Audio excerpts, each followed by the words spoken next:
Hey guys, welcome back to my channel village स्त्री life. तो आप देख सकते हैं यहाँ मैं भी थोड़ा सा फ्रेश होके आई हूँ, मुँह वगैरह धोई सुबह उठने के बाद।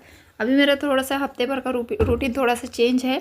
तो मैं उठने के बाद थोड़ा सा हाथ मुँह वगैरह धो लेती हूँ और उसके बाद ही अपना जो स्टडी स्लॉट है उसको स्टार्ट करती हूँ। तो यहाँ मुँह वगैरह धोने के बाद टाइम यहाँ हो रहा है 4:39 और 4:30 बजे लगभग मेरी दिन की शुरुआत हो गई थी। एंड आप लोगों का एक कमेंट्स था कि दीदी रिवीजन कैसे करें, तो इसी टॉपिक पे आज मैं वीडियो में बात कर रही हूँ। अभी लास्ट में बात करूँगी, तो आप लोग वीडियो के एंड तक बने रहिएगा। एंड जो दोस्त भाई बहन मेरे चैनल पे नए जुड़ते जा रहे हैं उनको बता दूँ, मैं टीचिंग एक्सपीरियंस मदर हूँ। एमपीटेट वर्ग 3 की चयन परीक्षा 2025 की मैं प्रिपरेशन कर रही हूँ। 2024 में जो एमपीटेट वर्ग 3 का पात्रता परीक्षा हुआ है उसमें मेरे 95 नंबर आए हैं। नंबर मैं इसलिए हर वीडियो में मेंशन कर देती हूँ क्योंकि लगातार नए दोस्त भाई बहन जुड़ते जा रहे हैं, तो अक्सर उनका एक कमेंट्स होता है कि दीदी आपका पात्रता में कितना नंबर था। इसलिए मैं बता देती हूँ ताकि हर वीडियो को देखने वालों को डबल से कमेंट्स ना करना पड़े। लेकिन हर वीडियो में एक कमेंट्स आता है ज़रूर कि दीदी आपके नंबर कितने थे, जबकि मैं लगभग हर वीडियो में ये वाला जो कमेंट्स है अपने नंबर में बताती हूँ। तो यहाँ पर ना मॉर्निंग के टाइम पर मैंने मैथ से लिया था, क्योंकि सुबह का टाइम ना ऐसा होता है, बहुत प्रोडक्टिव होता है, आसपास एनर्जी होती है, कहीं भी डिस्टर्बेंस नहीं होती है। तो इसलिए जो मैथ से सब्जेक्ट होता है ना उसको बैठ के प्रॉपर पूरा मेंटली हेल्थली समझना होता है। तो इसलिए मैंने मैथ से सब्जेक्ट लिया था और इसमें जो टॉपिक था पाइप एंड टंकी वाला जो है ना टॉपिक, वही वाला था। तो उसके पास 2 ही लेक्चर थे। जो भी टाइम एंड वर्क वाला टॉपिक ख़त्म हुआ है ना उसी से रिलेटेड था, तो मैंने सोचा इसको भी निपटा लेती हूँ। और अक्सर मैं कमेंट्स के रिप्लाई तो देती रहती हूँ, फिर भी एक कमेंट से ऐसा आया था कि दीदी हम गेस्ट टीचर है तो पढ़ने का टाइम नहीं मिलता है, कैसे टाइम निकाले। इस टॉपिक पे भी मैं कई बार बात कर चुकी हूँ। अगर आप गेस्ट टीचर है, कई जॉब करते हैं, अगर दूसरे भी इसमें, तो सुबह अगर आप 4 बजे उठ जाते हैं ना, तो कोशिश करें सुबह 4 बजे से 7 बजे तक अगर आप अच्छे से पढ़ाई कर पाते हैं तो 3 घंटे की पढ़ाई सुबह के टाइम बहुत अच्छे से हो सकती है। 7 बजे से आप 9:30 या 10 बजे तक जैसे भी आप रेडी होना चाहे तो ऐसा रेडी होके अपना काम करके स्कूल जा सकते हैं। और स्कूल में भी 5-10 मिनट का कहीं ना कहीं ब्रेक मिलता है, तो उस ब्रेक में आप अपने मोबाइल में स्क्रीनशॉट रख लीजिए, जो भी है टॉपिक है तो उसको एक बार रिवाइज से जैसे भी हो उसको एक बार अलट पलट कर सकते हैं। तो इस तरीके से, और फिर आने के बाद में रात में कम से कम आप 2 घंटा पढ़ाई कर सकते हैं। और काम करते करते, जैसे कि मैं पढ़ाई करती हूँ, काम करते करते जो इजी टॉपिक होता है जिसको सुन के मैं मतलब पढ़ सकती हूँ, एक्सेप्ट कर सकती हूँ, तो उन सारी चीज़ों को मैं काम करते करते भी निपटा लेती हूँ। तो ऐसे ही करके आप भी अपने लिए टाइम निकाल सकते हैं। अगर पढ़ना है, जॉब भी चाहिए, साथ में पढ़ना भी है, तो कहीं ना कहीं तो कॉम्प्रोमाइज़ आपको करना पड़ेगा। तो स्टडी स्लॉट ख़त्म करने के बाद आ गई थी मैं किचन में। अभी बना रही हूँ नाश्ते में पोहा। और इसी बात पे एक बात याद आती है मुझे कि जैसे हमारा ना लंच ब्रेकफास्ट सब एक ही होता है, एक साथ ही हम बना लेते हैं खाना, जो भी बनाना होता है एक ही टाइम पे। कई जगह अधिकतर शहर में ऐसा होता है कि सुबह के टाइम नाश्ता बनाएंगे एक बार, फिर उसके बर्तन वगैरह साफ़ करेंगे, फिर दोपहर में खाना बनाएंगे, फिर खाएंगे, फिर बर्तन साफ़ करेंगे। तो मुझे लगता है जो होता है ना बहुत लेंदी काम होता है और सारा दिन ऐसे ही निकल जाता है। तो अगर आपको टाइम बचाना है तो कोशिश कीजिए जो खाने पीने का सारा सब कुछ है एक ही बार में बना के रख ले और जब खाना हो तब खा ले। तो ऐसे भी टाइम निकल आता है जो घर में रहती हूँ उन सब के लिए। तो बस यहाँ नाश्ता वगैरह बनाने के बाद मैं साथ ही में खाना बना लूँगी और जो किचन का काम है वो मेरा फिर ख़त्म हो जाएगा। Hey guys, good afternoon. अभी 1 बज गया है, शायद 1:15 हो गया होगा। और अभी जस्ट मैं नहा के आई हूँ। और पता है सुबह नहा धो कर लो ना यार, सच में अच्छा होता है। सारा दिन मतलब मैं कोशिश करती हूँ कि जल्दी जल्दी काम निपटाओ जल्दी जल्दी, लेकिन उतना ही लेट होता है, पता नहीं क्यों मेरे साथ। अगर मैं सुबह नहा धो के पढ़ाई कर लूँ और फिर घर के भी काम आराम से हो जाते हैं, सारा दिन प्रोडक्टिव होता है, सारे दिन में एनर्जी होती है। लेकिन बाद में सोचो ना तो यही होता है अक्सर। तो अभी मैं जस्ट नहा के आई हूँ, बच्चे लोग खाना खा रहे हैं और कपड़े वगैरह धोने के हैं। लेकिन मैथ्स की 1 क्लास की नोट्स सुबह बनाई थी, अभी 1 क्लास की नोट्स रह गई है, जो टंकी एंड पाइप वाला कुछ था ना टॉपिक, तो उसका तो पहले एक नोट्स बनाती हूँ, फिर इससे कपड़े वगैरह धोऊंगी, फिर पढ़ूंगी। तो काम ना आते ही जाते, कम होने का नाम ही नहीं लेते, पता नहीं कब कम होंगे। तो बने रहिएगा आप वीडियो में ना।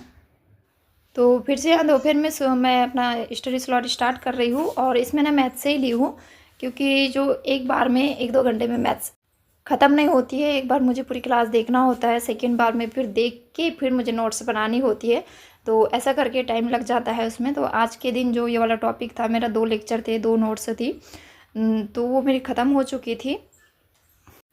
और फिर ईवीएस की क्लास देखना था, यूट्यूब की क्लास देखना था, सारा सब कुछ ना पेज का, यूट्यूब का मैनेज करने में थोड़ी सी दिक्कत होती है, लेकिन अगर हम कोशिश करते हैं तो पॉसिबल हो जाता है। और मैं प्रैक्टिस के लिए ना तांडव क्लासेस को और विनर्स को दोनों को फॉलो करती हूँ। इसी से कमेंट्स आया था कि दीदी कोई टीचर का हमें समझ में नहीं आता, मैं नाम नहीं लेना चाहूँगी। तो देखिए ऐसा है, आप अपने हिसाब से किसी भी यूट्यूब चैनल को देख सकते हैं, वहाँ से आप समझ सकते हैं कि आपको कौन से टीचर का समझ में आता है। उस हिसाब से आप बैच परचेज़ कीजिए, पहले के पहले मत कीजिए। तो थोड़ा सा देख लीजिए, डेमो क्लासेस सभी की वहाँ उपलब्ध होती है। Good afternoon. अभी आफ्टरनून का समय है, लगभग 4 बज गया है, इवनिंग आ गया। तो ना आप लोगों का कमेंट्स था ना कि दीदी रिवीजन कैसे करती हो आप करके, तो वही बात मैं आप लोगों से शेयर कर रही हूँ कि मैं रिवीजन कैसे करती हूँ।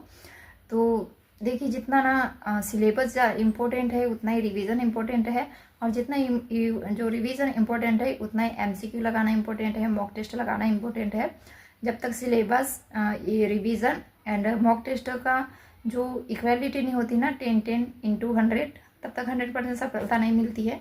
तो चलिए मैं आप लोगों को बताती हूँ कि मैं कैसे रिवीजन करती हूँ।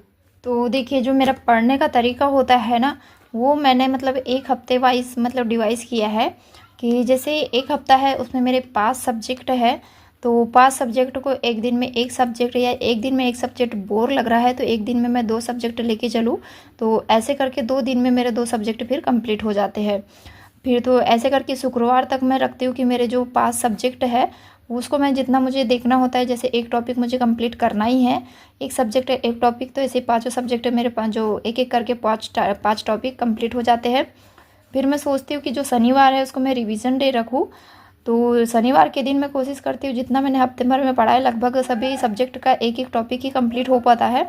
तो शनिवार को मैं एक टॉपिक का, जैसे 5 सब्जेक्ट है, 5 सब्जेक्ट का जो एक एक टॉपिक होता है मैं उसको रिवीजन करती हूँ और कोशिश करती हूँ कि मतलब हो ही जाए रिवीजन। कभी कभी ऐसी सिचुएशन आ जाती है कि नहीं हो पाता है, लेकिन कोशिश करती हूँ कि हफ्ते में रिवीजन हो जाए। तो आप लोग भी कोशिश कीजिएगा हफ्ते में एक बार रिवीजन हो जाए, चाहे वो शनिवार हो सैटरडे हो। तो सैटरडे का शनिवार हो या रविवार हो, सैटरडे हो या संडे हो, तो सैटरडे का होता है मेरा रिवीजन डे। और उसी दिन मैंने 5 सब्जेक्ट का एक एक जो टॉपिक है जो एक हफ्ते में पढ़ा हुआ है वो रखा हुआ है। और फिर ऐसा होता है महीना भर हो गया, 1.5-2 महीना हो गया। और फिर जैसे मैं बीच में मॉक टेस्ट भी लगाती हूँ। मॉक टेस्ट लगाते लगाते अगर मैं जो टॉपिक मेरा पढ़ चुकी हूँ उस टॉपिक से अगर मुझसे क्वेश्चन नहीं बन रहे हैं तो फिर से मैं उस टॉपिक को रिवीजन करती हूँ तुरंत में, और तुरंत में उसी का रिवीजन कर लेती हूँ। तो ऐसे ही करके मेरा 1-2 बार रिवीजन हो जाता है।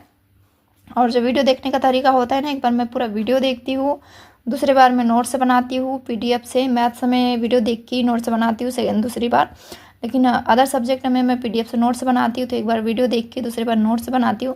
तो एक बार का जो रिवीजन होता है वो ऑलरेडी हो चुका होता है, और फिर हफ्ते में एक बार रिवीजन करती हूँ तो फिर रिवीजन हो चुका होता है। जब मॉक टेस्ट लगाती हूँ उसमें अगर मेरा पढ़ा हुआ सब्जेक्ट जो पढ़ा हुआ टॉपिक है उससे क्वेश्चन गलत होते हैं तो फिर मैं एक बार उसको फिर से पलट लेती हूँ।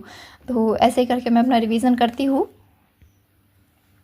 और बता दूँ रिसेंट में आज ही मतलब जो बुद्धि वाला टॉपिक है ना उसको मैंने 1-2 बार पहले रिवीजन कर चुकी थी, लेकिन मॉक टेस्ट लगाते टाइम मेरे कई सारे जो क्वेश्चन थे वो गलत हो रहे थे। तो फिर से मैंने बुद्धि टॉपिक को बहुत अच्छा बारीकी से उसका रिवीजन किया है। और अभी जब मैंने रिवीजन करने के बाद जो एमसीक्यू लगाई हूँ उसमें मेरे एक भी क्वेश्चन गलत नहीं हुए हैं। तो ऐसे ही है, जब भी आप मॉक टेस्ट लगाते टाइम आपको ऐसा फील हो कि ये वाला टॉपिक मेरा वीक लग रहा है तो उसको एक बार फिर से रिवीजन कर लीजिए। और जब एनालिसिस करते हैं ना तो एनालिसिस ज़रूर कीजिए कि कौन से टॉपिक में आपको मतलब कौन सा टॉपिक आपका वीक है करके। तो यही है मेरा रिवीजन का तरीका। मॉक टेस्ट कहाँ से लगाती हूँ, कैसे लगाती हूँ, वो मैं आप लोगों से डेली शेयर करती हूँ संडे टू संडे। और कोशिश कीजिए हफ्ते में एक बार रिवीजन हो और हफ्ते में एक बार मॉक टेस्ट ज़रूर लगाए आप। तो 10% आपको पूरा मतलब सिलेबस पे काम करना है, 10% रिवीजन पे काम करना है, 10% मॉक टेस्ट पे काम करना है। जब आप तीनों का गुना करेंगे ना तभी 100% मतलब सफल हो सकते हैं। तो जितना सिलेबस ज़रूरी है उतना रिवीजन ज़रूरी है, जितना रिवीजन ज़रूरी है उतना ही मॉक टेस्ट ज़रूरी है।